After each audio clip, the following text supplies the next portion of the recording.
Okay, so I put a short video out there. YouTube short is what they call it. Talk about what matters.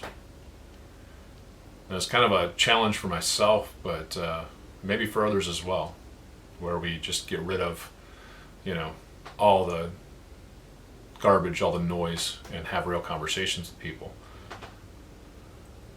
So I think, in day 3 of that. And it wasn't one of those things where I said, I'm going to go do this. It was more of, it just kind of hit me like, man, so many people don't talk about what's real. And that short was me sitting in a parking lot going, man, why can't we do this? So I was halfway through, pretty much, what ended up being 7 days of having conversations with people that were real. So this is the kind of the summary video of the challenge, which again was not the plan, but I think it's gonna be the plan moving forward. Where I challenge myself and maybe you, hopefully you. So anyway, this is the summary or the review of the first challenge, which was talking to people about what actually matters. So here are the results, I guess. First day of this pretty much was a Faith Walk interview with Helen. I went over to her place and just asked her some questions, started recording, and I was there for 4 hours. That was the first day of kind of this challenge, we'll say. You can see the video of that in the Faith Walk interviews section. Second day, that was meeting with somebody that was in from out of town that I used to work with that wanted to connect, and we talked about stuff, a bunch of stuff. There were things that I didn't know about him that we just talked. We didn't get caught up in the work stuff or the all that kind of stuff. It was just a real conversation, and it was just really good. He was actually at my place till like 1:30 in the morning, and I was starting to fall asleep. And I know he was tired as well, but that discussion ended because he had to drive back to the hotel, but it was just really good, just being real with each other, having conversations about like what he did, and it wasn't like we were talking about faith journey or that stuff. It was just a conversation, just a really good one. I got to know him better in a short period of time, and just because we talked about things that mattered, what he enjoyed, what he liked doing, his some of his path, and got to show him some of the stuff that I did around here, and which he enjoyed as well. So just cool.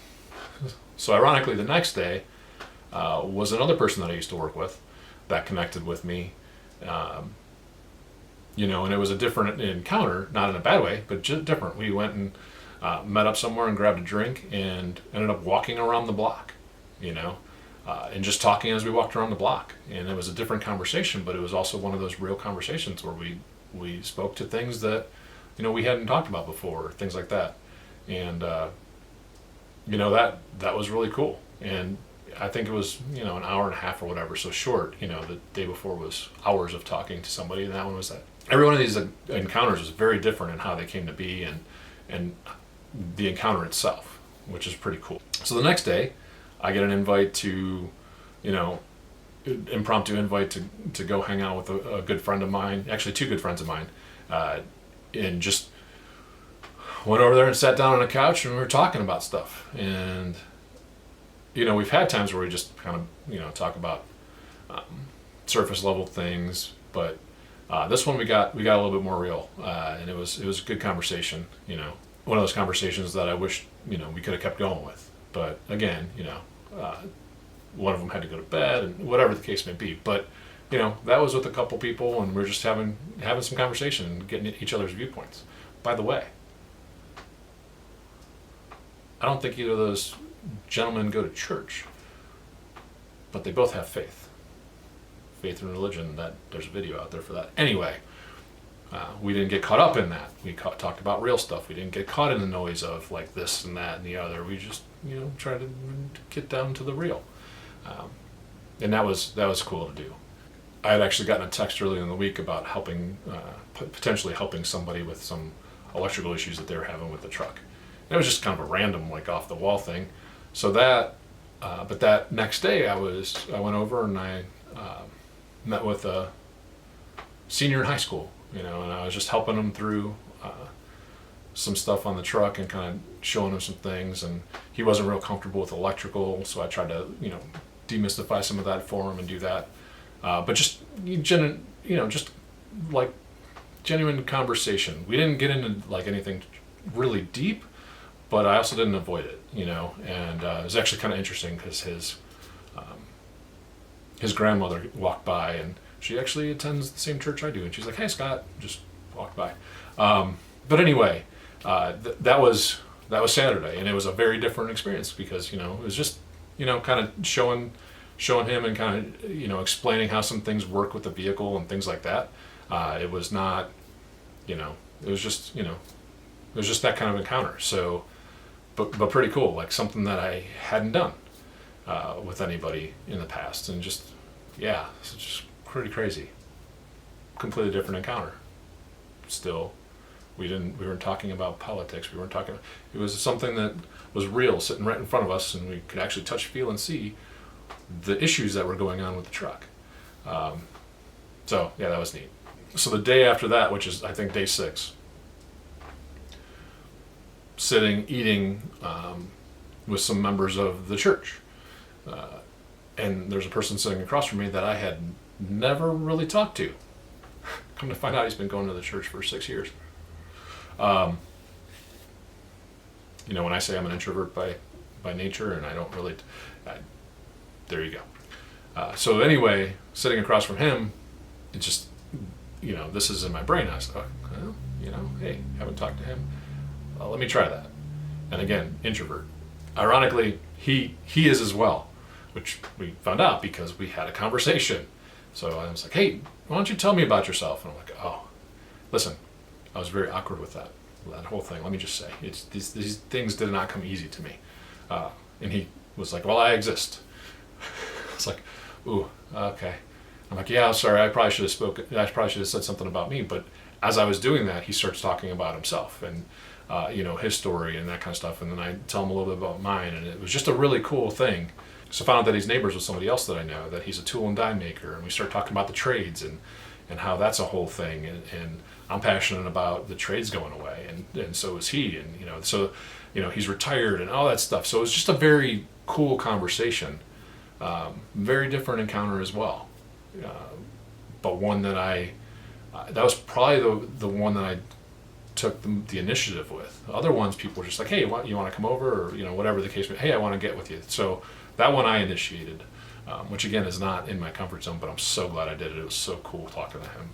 And we actually at the end of it, we're like, yeah, 2 introverts talking together. That's pretty cool. So day 7 was a lot of texting, and again, you don't have to be right in front of people. A lot of text conversations with my mom, actually. And it was based on a shorter conversation we had, I think it was Saturday or whatever, where, it was one of those, like, we just had some conversations, not about religion or any of that stuff, but a little bit about the Bible and the difference between the Catholic Bible and others. And that's just kind of, but that was something that was just like a impromptu kind of discussion on Saturday, but Monday, we were going back and forth with multiple texts about, the history of the Bible and how it came to be, and the Canaan, and, those kind of things. Honestly, I didn't know Mom knew about that kind of stuff, and it got into some really good conversations because we broke down some barriers, and, there's the tension of the religious differences it didn't matter. So that was a very cool thing, and we continue to have those texts and are having conversations that we wouldn't have had otherwise. So I owe that to the week of being real, and talking about what matters. And I guess that's what I'm calling it, the week of talking about what matters. Opened up every day somebody different, every day a different type of encounter, every type of encounter and every different person that I interacted with touched me and hopefully had some impact on them, and just made me realize, it's one of those things. The power of one and not alone work together, because who knows, maybe one of them needed to hear, have that conversation, have that real discussion about somebody that genuinely cares, isn't just talking about the high level stuff or small talk. Maybe the retiree that was a tool and die maker that's sitting there, that's an introvert. Maybe he hasn't had a conversation like that with anybody, and that showed him that he's not. I don't know. I know it didn't take a whole lot of effort. I do know I had to go a little bit out of my comfort zone at times, but just kind of having the focus on that was huge. So, man, the power of one and the not alone concept, just mixed with the challenge, pretty powerful stuff for me. So hopefully that speaks to you. Just giving you an example of that. Go challenge yourself to do it. Get away from all the noise. Talk about what's real. Don't let the conversations, don't get distracted. Just be real with people. We've lost that. And I started getting it back. I'm going to continue to do that, but my focus of that for a week just showed me how important it is and how far off the mark we are with it. I know how far off the mark I am with it, and how it's, I'm a very real, very deep kind of person, but maybe nobody knows that. That's my issue. I'm looking to get better at it. Maybe you will too.